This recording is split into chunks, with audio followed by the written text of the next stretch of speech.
I have to say, I think I speak for everybody here when I say welcome back. we, we are so glad to be here, and for so many of us, this place is a second home, so it's really, really special, and we've just been under wraps for so long, nobody can believe it. So I'm thinking of this as sort of the library's grand reopening of live events. And so here we are. It's so great to be part of the grand reopening. So thanks to Carolyn Waters, the head librarian, and her wonderful staff. And you guys are really the best. You make it all work. So thank you. And let's see. I think we have maybe a couple of COVID precautions that if you feel like you would like to wear a mask in this room, you can. But if you're eating and drinking, of course, don't worry about it, or whatever you're comfortable with. So, also, I would like to thank James Harvey, our keyboard player. James, take a bow. We're here, James, throughout the night. So, anyway, I think we all know it's always a good time for humor. Like, there's never a bad time for humor. But this time, comedy is really a godsend. And just the fact that we can be together finally in person and laugh again, and even at our restricted 50% capacity here tonight, instead of our usual packed house, we'll take it. It's great. So it's been such a wild time these last couple of years. And we had a terrific show scheduled for spring 2020, some of you might remember, here at the library, which COVID shut down along with everything else. And it was just such a huge disappointment because the lineup was so terrific. And I thought, we'll never be able to get this group back together again. But I'm happy to report that for the most part we did. The lineup is back, virtually intact, and I think what a great comeback. So thank you guys for hanging in there and coming back. So anyway, now we will turn our attention to our real job, which is, some of you know, our founding mission. We are here to show that you don't have to go all the way downtown. You don't have to go to Chelsea. You don't have to go to Brooklyn to have a good time. We are here. So let's get started. So first up tonight is Joan Juliet Buck, and she is a writer, an actress, and a humorous storyteller. In the book world, she's best known for her memoir, The Price of Illusion, and she describes her glamorous globetrotting life, and especially her time as editor-in-chief of French Vogue. She also wrote her novels here at the library, those wonderful old attic rooms. That's the closest thing we have to a garret in Paris, I think, these rooms. So anyway, these days, Joan is at home in the Hudson Valley, and she has a new radio series. It's an 8-part audio novella titled The Companion Fog and Other Spectral Tales, and it's broadcast on, write this down, Radio Free Rhinebeck. So, Rhinecliff, I'm sorry. Radio Free Rhinecliff. Yeah, they're in rebellion against Rhinebeck, I think, right? This is the premise, right? But anyway, I think this could really be the start of something big. So anyway, it's going to go all the way. So tonight, Joan will read from her upcoming radio segment. It's titled How to Be You. You will hear it here first. Welcome, Joan.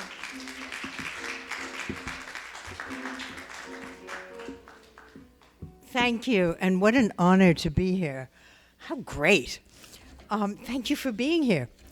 So, The Companion Fog was the 8-part novella about the companion fog that was on Radio Free Rhinecliff, and now we're into the Spectral Tales. There's one every Friday at 8 p.m. And tomorrow's story at 8 p.m. is called How to Be You. And by some miracle, I finished writing it on Tuesday. So I'm able to read it to you. And I'm thrilled. It's, straight, very Hudson Valley. It's just been hatched, right? So, How to Be You. One night at a party, Laura heard a beefy blonde named Gigi mutter, "You witch," as she brushed past her. The word witch settled into Laura's head like the missing piece of a puzzle. Witch. She was afraid that one day Witch would no longer be a muttered insult, but an accurate description of who she'd become. She'd always preferred the other side.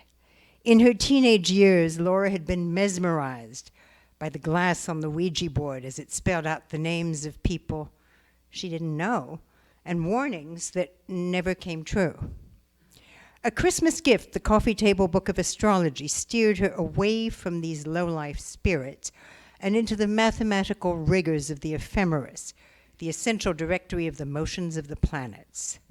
From then on, she calculated character assessments of both friends and strangers, sketching personality traits of the framers she would never know and measuring their capacity for love.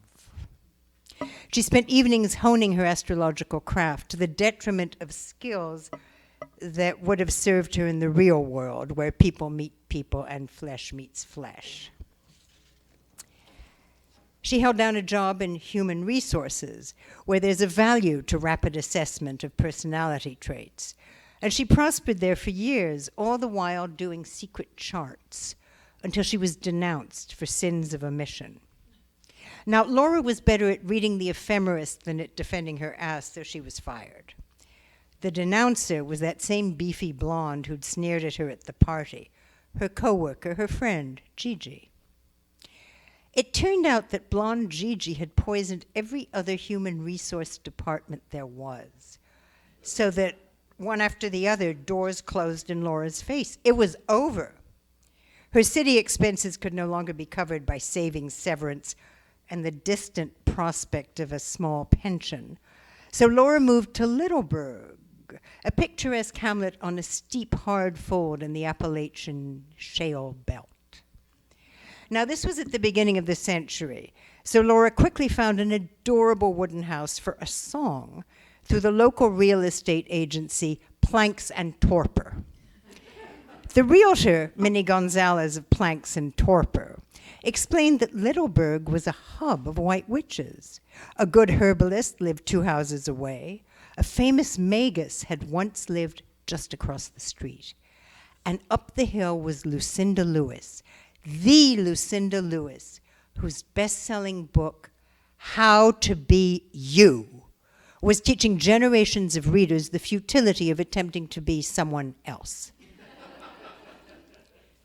Minnie Gonzalez herself said she was a medium, masseuse, and a healer.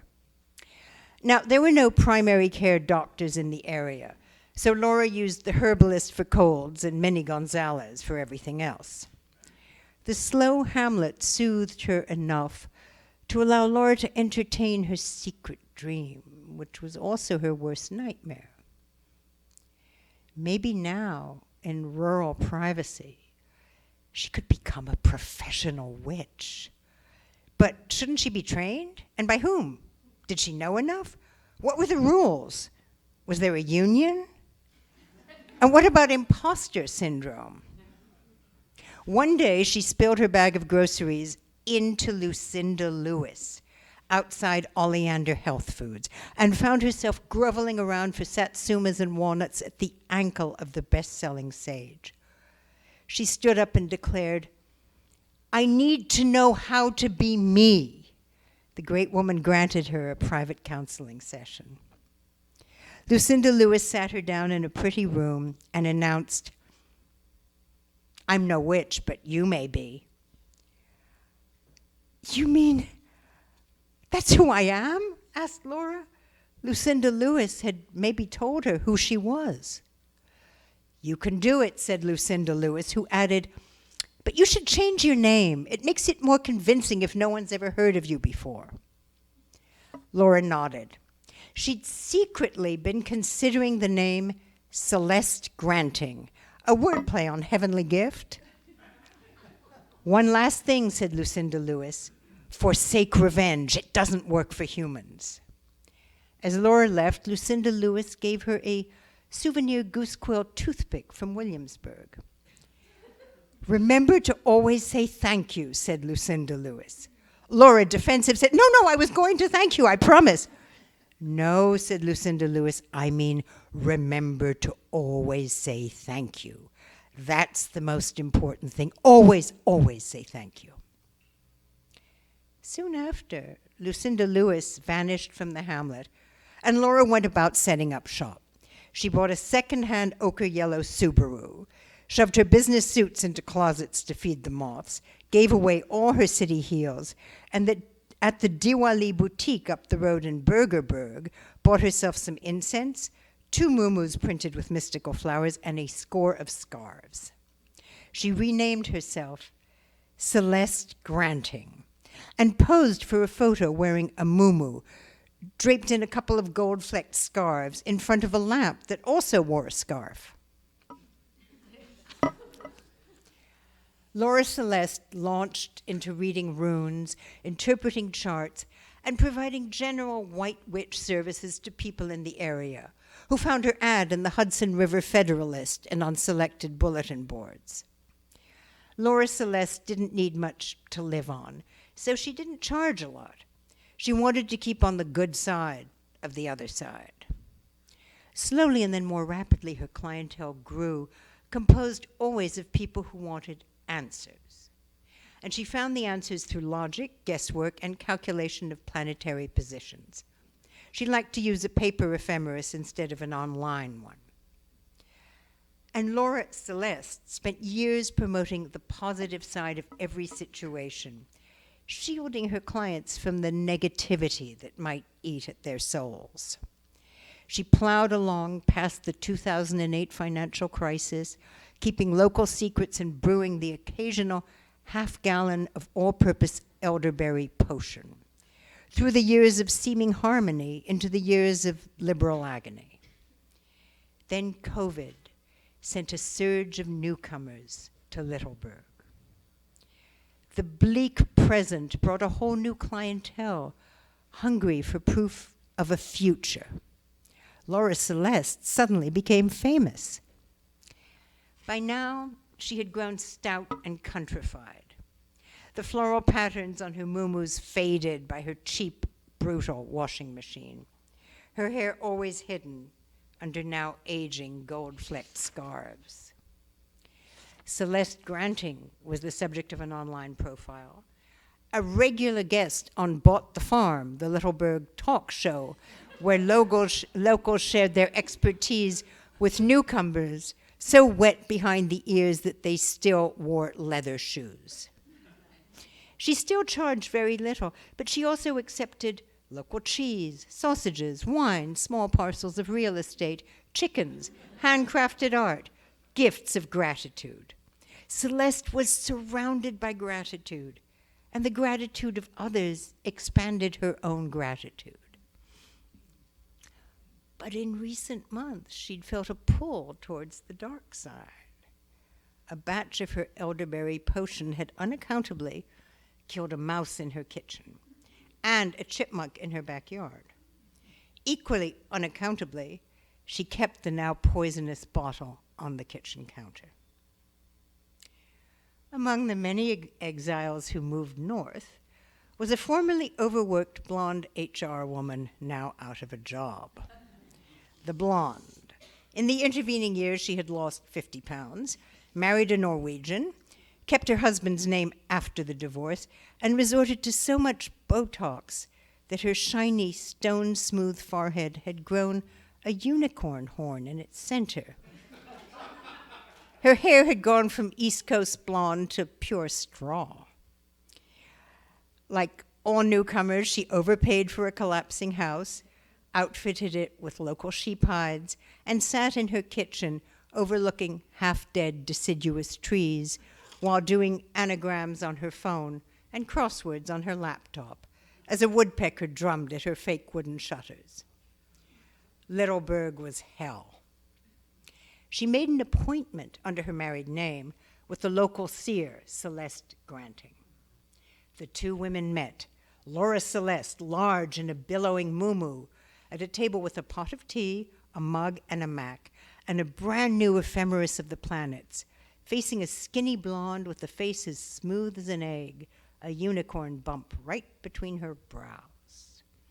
The blonde sat down, introduced herself as Mrs. Stenvard Larson, looked at the seer's radiant, beautiful face, so happy and serene under its turban, and felt a jealousy as vicious as acute gastritis. Laura Celeste rarely looked her clients in the face. Over the years, she had found that it distracted her from the truths coming from the great beyond. This particular client exuded only opacity and self-regard. Laura Celeste looked down at the skinny hands, one bearing a sapphire ring, and couldn't help herself from blurting out, "Sapphire, not a good choice for an engagement ring." Mrs. Stenvald Larson muttered, "You were so right, if only I'd known you then." That mutter rang a bell for Celeste. "I just want to know how everything is going to turn out," the woman muttered on. "Can you help?" Laura's hand went into a tremble at the sound of this ever so slightly familiar mutter, and she shook so hard she knocked over the teapot which soaked the new ephemeris of the planets. And she mopped the tea from her table and heaved out of her chair, apologizing for her own spill on her own book. "Why am I apologizing?" she asked herself. The new client said nothing.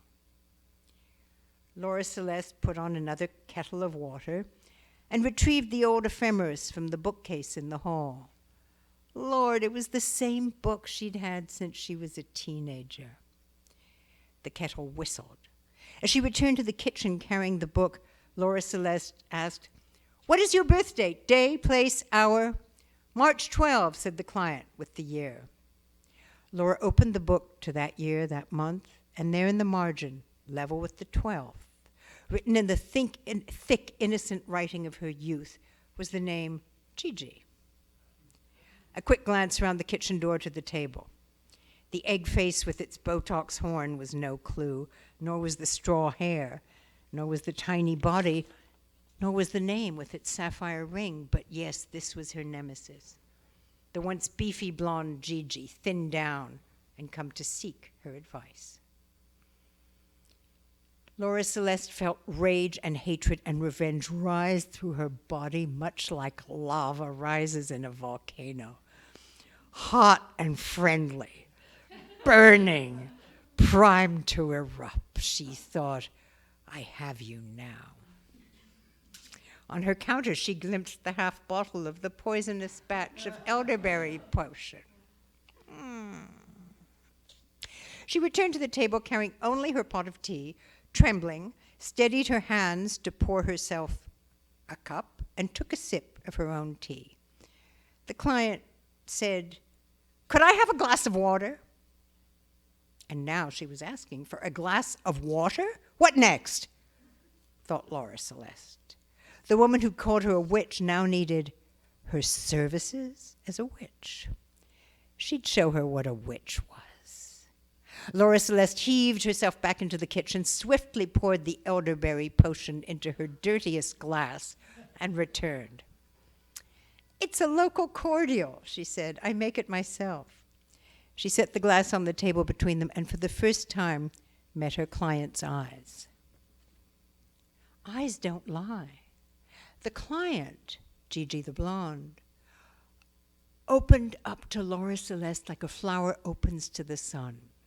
And because Gigi did not recognize Laura in Celeste, she spilled forth her life, the job she had lost, the abusive Norwegian husband who wouldn't talk to her for 8 of their 16 years together, the illness that had made her incapable of eating, the unicorn horn that Botox had grown in her forehead, the enemies she had made, the collapsing shack that she could barely afford, the gophers in the grass, the woodpecker on the shutters, the bats in the attic, the ants in the wall, the beetles in the carpet, the hole in her heart, the enemies who wouldn't forgive her. She didn't touch the glass. Instead, she was weeping and weeping and weeping. Then she looked up at the reception room full of ferns and grasses, rare vases, framed testimonials from grateful clients. It was a vision of plenitude and grace, evidence of a life well lived. And between her sobs, she said to Laura Celeste, I want to know how to be you." This brought the words of Lucinda Lewis back to Laura Celeste. She snatched the glass out of reach of her client and said, What you have to do is say thank you. Why? Asked the client. Laura Celeste said, because I am saying that to you now. Thank you. Thank you. Why are you thanking me? Asked Mrs. Stenvald Larson. I'm thanking you for the life I have now, said Laura Celeste. You're the one who told me who I am.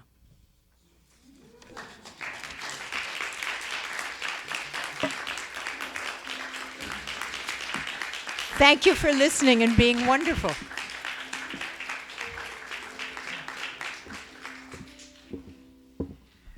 Well, we'll definitely say thank you, Joan. But no worry. But I think I also, is the next episode going to be how to be somebody else? Is that? I think. Okay. I intend to listen to Radio Free Rhinecliff from now on. I think. I feel like it's the Red Hot Center or something. I'm not sure what yet, but anyway. So next up we have Patty Kiernan and Pat. Oh, there you are. Okay. Patty started acting at the age of 12, and since then she has also become a writer, an artist, and now a comedian. And this is the work that she says is her best fit ever. Now, Patty was born on the Bayou in New Orleans. And some of you know I'm a Southerner as well, so I can say life can be pretty crazy down there, and they like it that way. They love it that way. So if you want to be in comedy, New Orleans is the best place in the world to start. So, but in just a couple of years, Patty has made quite an impact on the comedy scene. She has performed at the New Talent Showcases of the Gotham Comedy Club, the West Side Comedy Club, and Caroline's. And now she's here. So please welcome Patty Kiernan.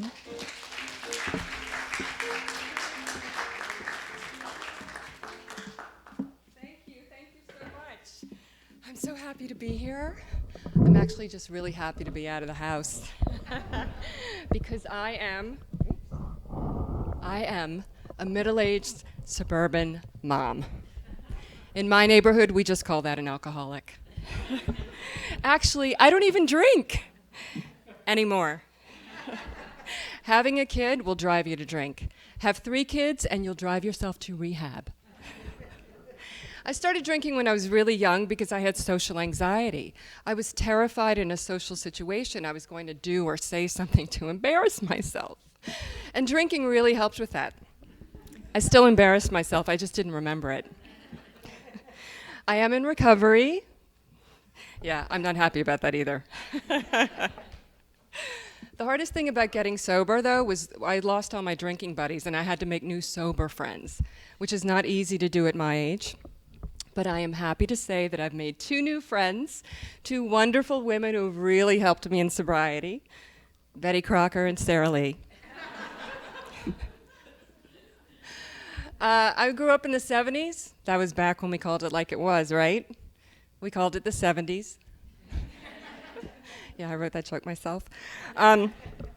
It was the golden age of parenting, I think, right? I mean, parents today raising their kids to be happy and secure. Parents in the 70s knew you raised those kids to be worried and afraid. That's the way you raise children, right? But my parents were very supportive. I was on a swim team when I was 6 years old, and my parents were in the stand at every meet, smoking and drinking.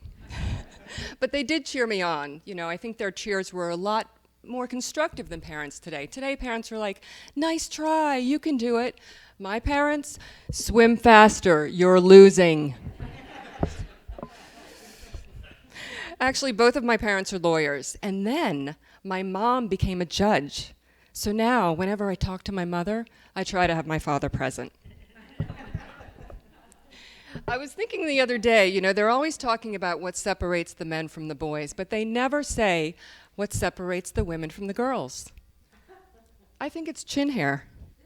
And bathing suits. I don't know. Oh, I have to say that, I have to just go on record. I do not believe in evolution. I know. It's not because I'm a Christian. It's because I have children. I have a 19-year-old son who smells like Bigfoot. And yes, I am assuming that Bigfoot smells like Doritos and dirty hair. Okay? I was like, maybe his body wash is the problem, so let me buy a new one. I grew up in the 70s. My last name is Kiernan. Irish Spring seemed like a no-brainer, right? If that's what Ireland smells like in the spring, I'm not going. I will wait until winter. But it did help. He no longer smells like Bigfoot. Now he smells like a leprechaun at a singles bar. But it is an improvement. I've been married for 23 years. My husband likes to refer to me as his trophy wife. Thanks, honey, but I think at this point mine's just for participation. You know, some days being a wife and mother feels like a prison sentence. The only difference is if I was in prison, someone else would have to make me dinner every night. I don't even mind chipped beef on toast. If you're making it, I'm eating it. My husband and I are empty nesters, but I couldn't take it anymore. I had to go out and buy an Alexa. I could not stand being the only woman in the house that my husband had trouble communicating with. And she made a great sober friend. Alexa, let's have a cocktail. I'm sorry, I don't drink. Why don't you try one of those Sara Lee strawberry cheesecake slices? My husband and I are actually opposites. And the older we get, the more opposite we become. We are now like that children's nursery rhyme, Jack Sprat could eat no fat, his wife could eat no lean. Ours is a little different. It goes, Mr. Kiernan lost his hearing, and his wife killed him, because really she just wanted to go to prison so someone else would make dinner. We have 3 kids, 2 girls and a boy. My son is the youngest, and when he went off to college, I did not hear from him for 6 weeks. And then finally, I was so excited. I got a text. Hi, Mom. What's the Hulu password? Actually, I'm kidding. He didn't say hi, Mom. He just said, what's the Hulu password? Actually, my son has Asperger's. If you don't know, Asperger's is the high-functioning end of the autism spectrum. And people with Asperger's, when you first meet them, you might not even notice there's any issue. But if you spend any time with them, you will start to see some of the symptoms, which are rigid, inflexible thinking, an inability to read body language, and a lack of empathy. So my son was diagnosed a couple of years ago by a neuropsychologist, and then 5 seconds later, my husband was diagnosed by me, because that's not a list of symptoms, that's the definition of a man. I just want to give you a little insight of what it's like to live with someone who has Asperger's, my son. People with Asperger's, they take everything literally. My son came home one day and he's like, Mom, I got 100 on my physics test. I was like, get the hell out of here. And he did. He just left the room. People with Asperger's, they try to answer rhetorical questions. My son was very excited about a roller coaster design that had so many loops on it, if anyone actually were to ride it, they would die. And I said, who's going to put their kid on a roller coaster like that? And he thought about it and said, the Make-A-Wish Foundation. He has Asperger's. What can I say? They also don't really understand social etiquette. We were hosting a party in our home. I was standing in the kitchen talking to my husband's Uncle Ted, and my son walked in and ignored us. And I said, Jack, you didn't say hi to Uncle Ted. He's like, I don't like Uncle Ted. At that moment, all I could think was, I wish I had Asperger's because I don't like Uncle Ted either. I do have a little treat for you. I'm not sure how this is going to go, but there were a lot of writers here, and I've written a book, and I wanted to just share it with you. So I have a couple of props, and I majored in drama, not computer science, so bear with me for just 1 second. So I took my inspiration from this children's book that my children love.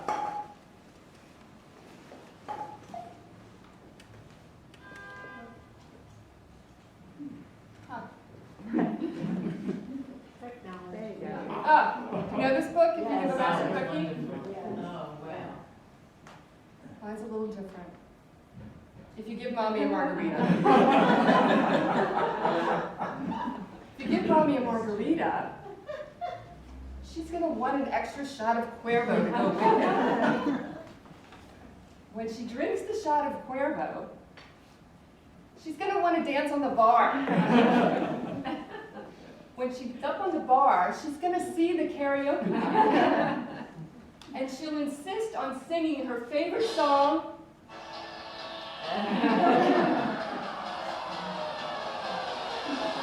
Gloria by Laura Branigan.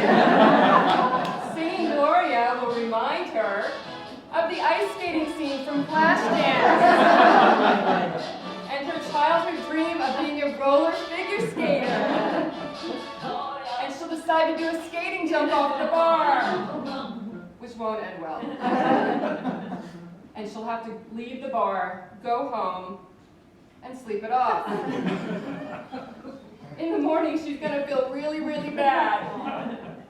But a nice doctor will try to help her feel better by giving her some Vicodin. And when she takes the Vicodin, she's going to want a margarita to go with it. The end. I'm going to review my next book. Good night, Mom. Thank you very much. Did I tell you she was from New Orleans? Is that the only place where they have drive-through daiquiris? You know. They don't give the driver a straw, though. Well, it was nice to hear somebody say y'all again. So, okay. Next up, we have Tom Perrotta, who is, I have to say, a master of humorous fiction, and he has lots of friends here at the library. And his credits include 9 best-selling books, plus 2 Oscar-nominated movies, 1 long-running series on HBO that were adapted from his books, and much more. And I know we're a lot of us fans here, and every fan has a favorite Tom Perrotta book. Mine is his hilarious first novel, The Wishbones. This is carbon dating, right? This goes way back. The Wishbones, for those of you who haven't read it, is about a group of young guys who form a rock band to play at weddings in New Jersey. Now, this is pretty funny on its own. But anyway, this book is so full of real-life details, and I've thought about it for years and years, and I always wonder, even though it's a very cliche question, Tom, is this book autobiographical? Did you ever play in a rock band and it played weddings when you were young? So if you don't mind telling us, we'd love to know. But tonight, Tom is going to read from his latest novel, Tracy Flick Can't Win. So please welcome Tom Perrotta.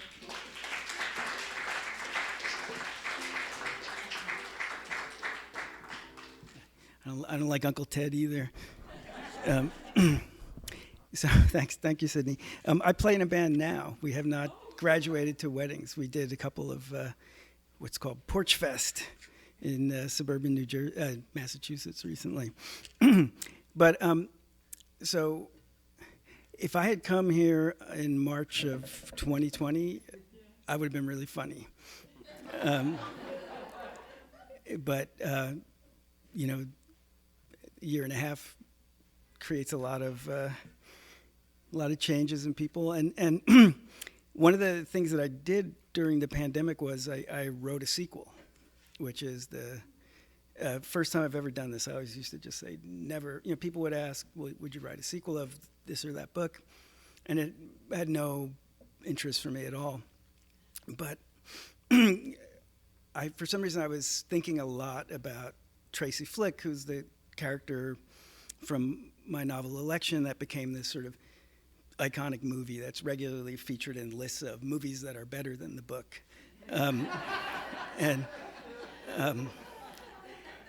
But nonetheless, she's my character, and it's been really weird over the last 30 years to watch her sort of leave the boundaries of the book that I wrote and become a kind of reference point in the culture. And it's, you know, Hillary Clinton was regularly compared to her.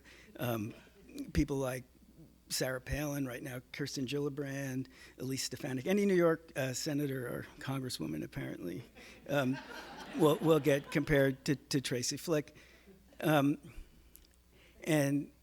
I was thinking about her. You'll see why right from when I begin. reading here, and it was a very strange experience to go back to something that I'd written 30 years ago and try to imagine the arc of a character's life. And, it really made me remember like what it was like to be a young writer. And that book was really interesting for me because I had been writing a lot about young men. And I felt like I had to expand my scope. And so I remember with this book, I was really full of anxiety about whether I could create a plausible woman character. And now 30 years later, there's this sense of, well, maybe that's not even a ethical novelistic thing to do. Like maybe you should just stay in your lane and write about people like yourself, which is what I had been doing and which I was trying desperately to get beyond. So that was one kind of interesting revelation. And the other one was that I used to be funny. Tracy Flick. There was another front page story in the paper. For months, it had been an almost daily occurrence. One powerful man after another toppled from his pedestal, exposed as a sexual predator. Harvey Weinstein in his bathrobe, Bill Cosby with his quaaludes, Matt Lauer in his secret button. The list went on and on. It was a satisfying spectacle, a small measure of belated justice, but it was troubling too, because it kept stirring up memories I would have preferred to leave alone, as if I were being asked to explain myself to the world, though I wasn't exactly sure who was doing the asking. That morning's scandal was celebrity-free, and for me at least, even more disturbing than usual. A beloved drama teacher at a fancy boarding school, accused of having inappropriate sexual and romantic relationships with several former students, the allegations stretching all the way back to the 1980s. The teacher, he was retired now, living quietly in Tulum, denied the charges. A lawsuit had been filed against the school, its trustees, and 3 different headmasters who had abetted the decades-long cover-up. There was a photo of the teacher in his younger days. He was standing on stage, boyish and shaggy-haired, directing a student production of Oklahoma, along with color photos of 2 of his accusers. The women were attractive and successful, both around my own age, a dermatologist and an art historian, and they gazed at the camera with eyes that were somehow steely and wounded at the same time. He groomed me so skillfully, the art historian said. He told me exactly what I wanted to hear. The dermatologist had a bleaker assessment. He stole my innocence. It pretty much ruined my life. Mom, Sophia said, are you okay? I looked up from the newspaper. My 10-year-old daughter was watching me closely from across the table, the way she often did, as if she was trying to figure out who I was and what was going on in my head. I'd never had to do that with my own mother. I'm fine, honey. It's just, you looked a little angry. I'm not angry. That's just how my face gets when I'm thinking.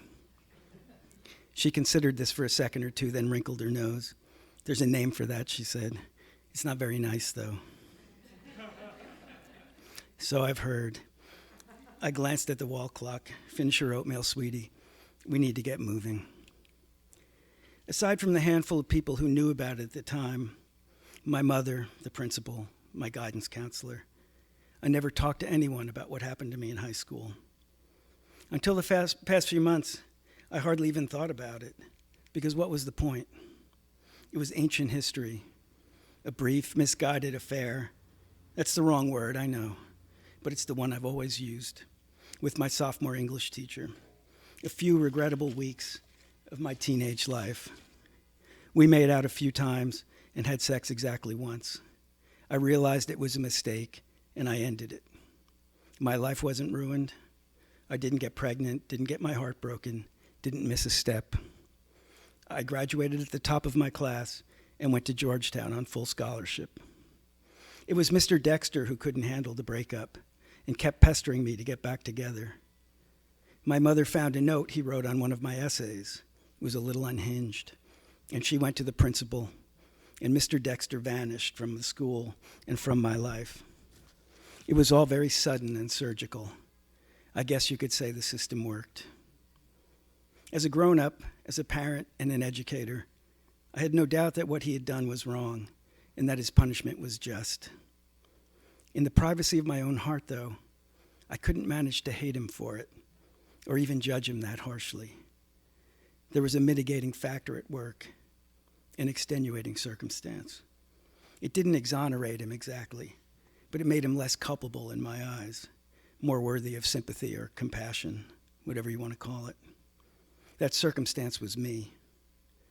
The thing you had to understand, it seemed so obvious at the time, so central to my identity, was that I wasn't a normal high school girl.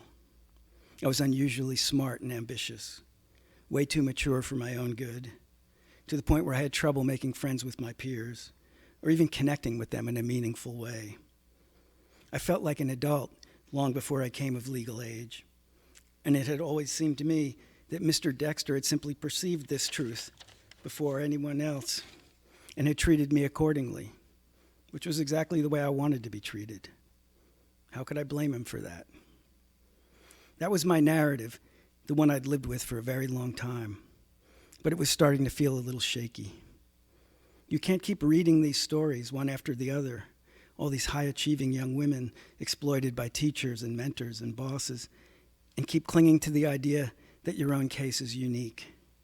In fact, it had become pretty clear to me that that was how it worked.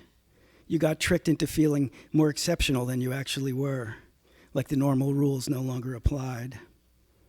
It gnawed at me that summer, the possibility that I'd misjudged my own past, that maybe I'd been a little more ordinary than I would have liked to believe. But even if that were true, there wasn't anything I could do about it. There was no injustice to expose, no serial abuser living it up in a tropical paradise. Mr. Dexter didn't just lose his job because of me. He lost his wife and a lot of his friends and his self-respect, and he never really got back on track. After he stopped teaching, he managed his family's hardware store until it went out of business, and then he became a home inspector. He got married a second time in his 40s, but that didn't work out either. I knew this because he wrote me a letter in 2014. He was in the hospital at the time, being treated for an aggressive form of prostate cancer, and wanted to apologize to me before it was too late. He said he still thought about me sometimes and wished we'd met under different circumstances. I'm not a bad person, he said. I just made some horrible decisions. He was 55 when he died. As far as I was concerned, he could rest in peace. Sophia was attending soccer camp that week at Green Meadow High School, where I served as assistant principal. I pulled up in the horseshoe driveway by the practice field, idling just long enough to watch her sign in with a clipboard-wielding counselor, and then trot onto the grass, where she was greeted with a fanfare of happy shrieks and joyful shimmies from the other girls, as if they hadn't seen her for years. I felt a familiar pang of separation, the melancholy awareness that my daughter's real life, at least her favorite parts, took place in my absence. I'd never been like that as a child, a valued member of the pack, showered with affection, protected by the safety of numbers. I'd always been a party of one, set apart from the other kids by the conviction, I possessed it from a very early age, that I was destined for something bigger than they were, a future that mattered. I didn't believe that anymore. How could I? My life being what it was, but I remembered the feeling, almost like I'd been anointed by some higher power, and I missed it sometimes. It had been an adventure growing up like that, knowing in my blood that something amazing was waiting for me in the distance, and that I just needed to keep moving forward in order to claim it. The only thing waiting for me that morning was my cramped office in the empty high school, the unceasing demands of a job I'd outgrown. It was an important position, don't get me wrong. I had a lot on my shoulders. But it was hard to stomach being the number 2 again, after savoring an all too fleeting taste of real authority. 3 years earlier, I'd taken over as acting principal after my boss, Jack Weed, had suffered a near-fatal heart attack. He was 65 at the time, and everyone assumed that he would pack it in, and that my promotion would become permanent. But Jack surprised us all by coming back. He couldn't let go of the reins. It was his call, and I didn't hold it against him. Retirement had never struck me as much of a prize either. But the ordeal had taken a toll on him, and a lot of his workload ended up landing on good old Tracy's desk. Even on a slow day in early August, there was more than enough to keep me busy. I started by combing through the analytics from our most recent round of assessment tests, trying to spot gaps in our curriculum and offer some last-minute suggestions for addressing them. We'd been slipping a bit in the statewide rankings, not badly, but just enough to cause some alarm, and we needed to take some concrete measures to turn that around before it became a serious problem. After that, I scoured a stack of old resumes in search of a long-term substitute for Jeannie Kim, our popular, if slightly overrated, AP Physics teacher, who was taking maternity leave in January. An incompetent sub isn't a huge problem if they're only in contact with the students for a day or two, but Jeannie was going to be out for an entire semester. If I'd left it up to Jack, he would have waited until the last minute, hired the first warm body he could get his hands on, and then shrugged it off if something went wrong. It's hard to find a good sub, Tracy. There's a reason those people don't have real jobs. But I wasn't about to let that happen, not if I could help it. Our students deserve better. It was easy to forget when you were grown up and high school was safely in the past how it felt to be a captive audience, the way time could stand still in a classroom, and one bad teacher could poison your entire life. Thank you.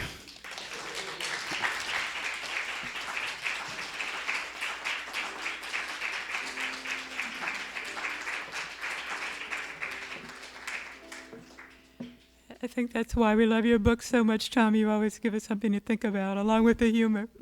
So let's see, I haven't seen Sloane Crosley. Sloane, there you are. Okay, wonderful. Sloane is here. So it's often said that if you have read Sloane's essays and novels, you probably feel like you know her, like she's your new best friend. Her books are so personal and so endearing, but they're also very sharp and very smart, and of course, very, very funny. Actually, she can win you over with her titles alone. I was told there'd be cake. How did you get this number? And her new book coming out next year, Cult Classic.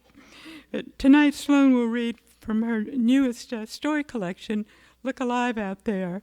This is a book Steve Martin called Alive and Jumping. So, ladies and gentlemen, please welcome our new, very good friend, Sloane Crosley.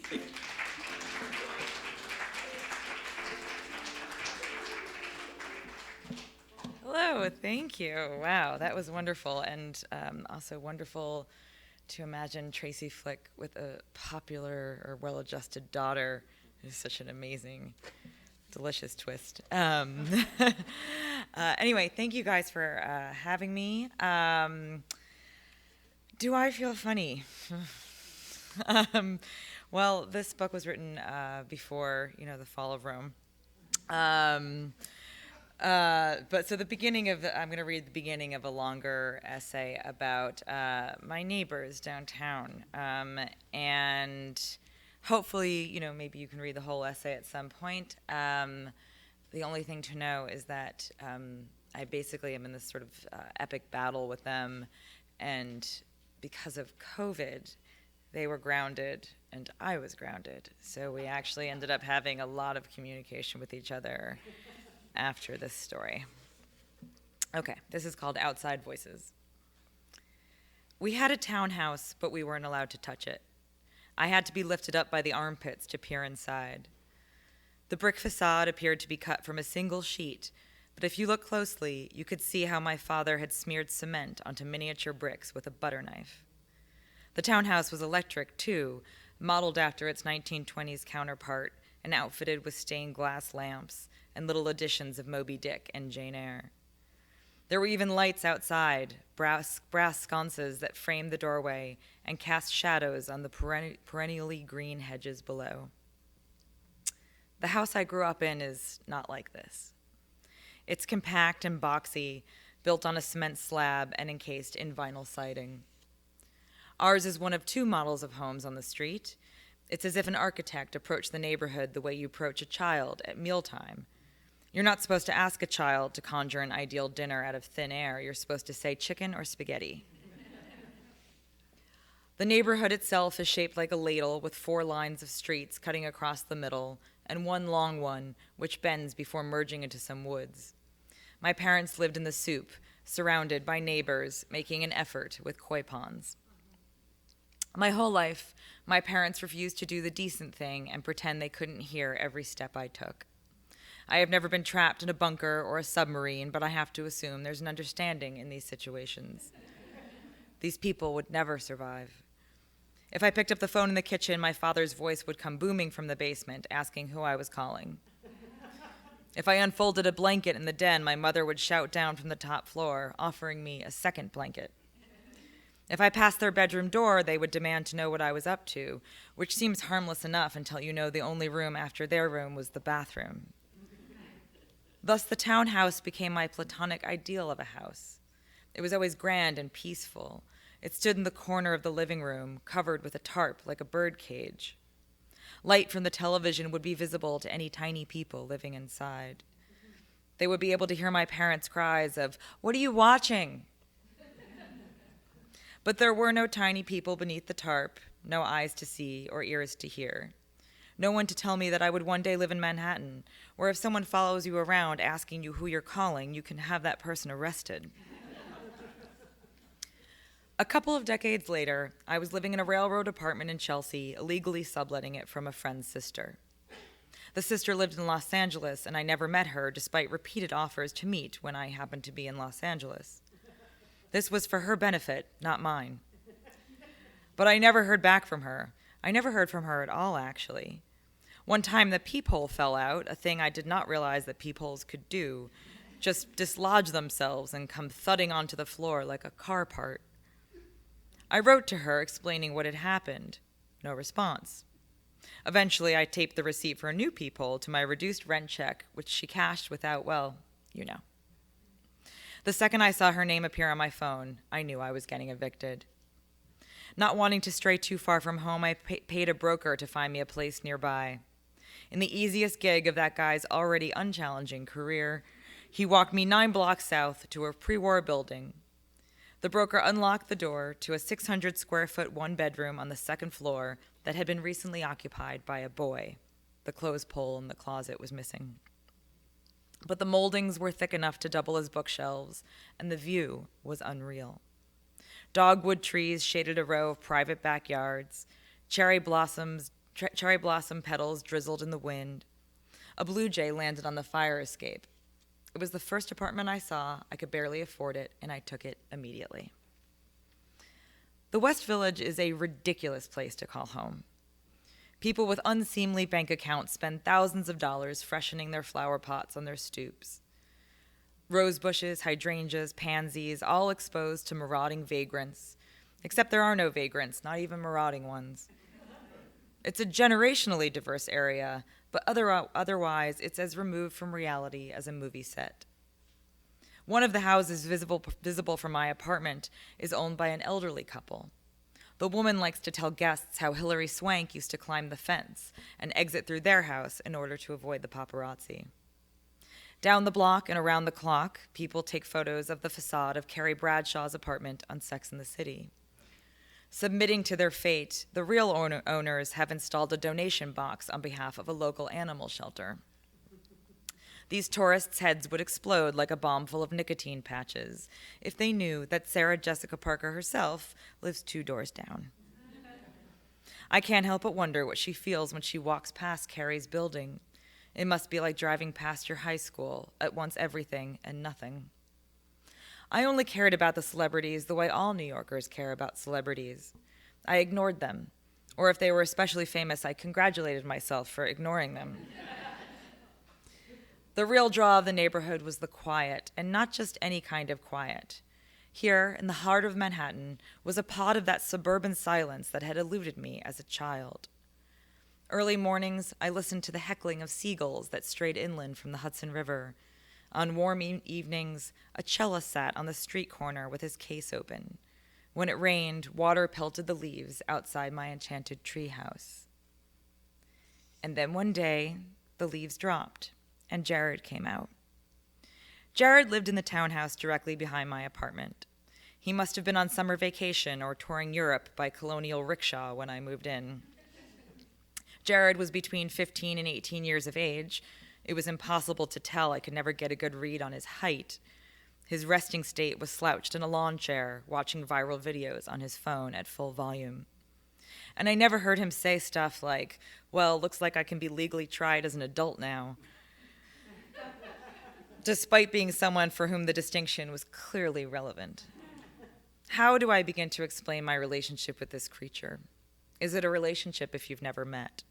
Certainly this is an acceptable dynamic online, but played out in real life, it's called stalking.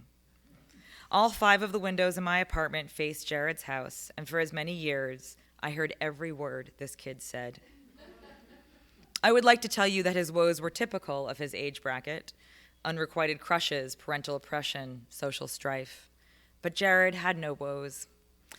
Plato advised us to be kind, for everyone you meet is fighting a hard battle. And I am here to tell you that I have witnessed Plato's exception. Jared's battles centered around selecting the right surfboard and the occasional obligation to come inside and set the table, and that he didn't really have to do so long as he ignored the sound of his own name. Jewish guilt is no match for teenage entitlement.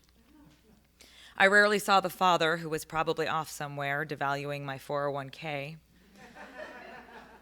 The little sister was shy and kept to herself.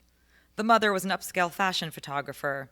She had a Susan Sontag streak in her hair and doled out advice like, don't do anything I wouldn't do. Occasionally, she would pace in the backyard, phone in hand, all puffed up about some dead-eyed model. But for the most part, the yard was Jared's domain, a place to smoke cigarettes, molest a guitar, and throw raging parties.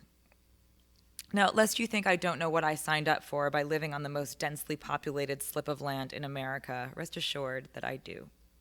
There are sounds one learns to accept, even be lulled by on occasion. Jackhammers that emerge seasonally and peck at the concrete like oversized woodpeckers. Screaming matches that make you grateful you're not one of the 2 people in that relationship. I have lived over DJs, newborn babies, sheet metal sculptors, and ping pong patios. In Chelsea, I lived above a piano player who practiced scales. When I could stand it no longer, I sheepishly knocked on his door. He apologized and vowed never to practice scales in the house again, which is how I wound up listening to I'm a Yankee Doodle Dandy every day for a year. But Jared's noise was different. It did not disrupt me because disruption implies a separation of activity, the intervening of outside elements. Rather, Jared's world became my world. I was paying rent like a single person, but living with an entire family in what amounted to an inaccessible wing of my apartment. Every afternoon, Jared and his friends returned from whatever educational womb they attended and clunked down the backyard steps, demonstrating a familiarity with one another's last names. Jared was quick to laugh, which would have been his best quality were it not for the laugh's resemblance to a hyena being choked to death by bubble wrap. His cackle was like one of those purposefully ugly sculptures, the kind of art that considers your irritation an accomplishment. Really, I can't say enough bad things about it. They say smell is the strongest trigger of memory, but let us not underestimate the bone-chilling power of sound. The sound of cigarettes being smacked against the table, the sound of a porch door banging. These were the harbingers, the sounds of my torturers clearing their throats. Sometimes Jared would leave the music on after he left, a tactic generally employed by war criminals. Does it seem like I was spying? I was and I wasn't. This was not so much a rear window situation as it was a window situation. If I was home, I was on an involuntary stakeout. If I was out, some perverse part of me hoped they would be in the yard when I returned, because then I could stop worrying about them being in the yard. Anthropologically, I was fascinated. Never in my life have I had a social circle as wide or as regular as Jared's. Then again, I have also never lived in a 5-story townhouse. It's hard to say how much the house itself factored into Jared's popularity. Surely his cohorts, preppy boys with laughs that died in their throats, and coltish girls with sea-level self-esteem, surely they slumbered in comparable accommodations. Very occasionally, it was just Jared alone in the backyard, pouring out the decibels. The mother would appear at the top of the stairs, mumbling something about homework, and he'd tell her to fuck off, which she fully deserved. Jared was a menace, true, but who had let him get that way? I remembered with a haunting clarity lying in bed one night, being kept conscious by Biggie Smalls. When the mother screamed Jared's name, my heart fluttered. Finally, an adult, an authority figure, a savior with her finger on the allowance button. "Jared," she shrieked, "where'd you put the corkscrew?" And then it gets worse. Thank you. Thank you. And thank you, Sydney.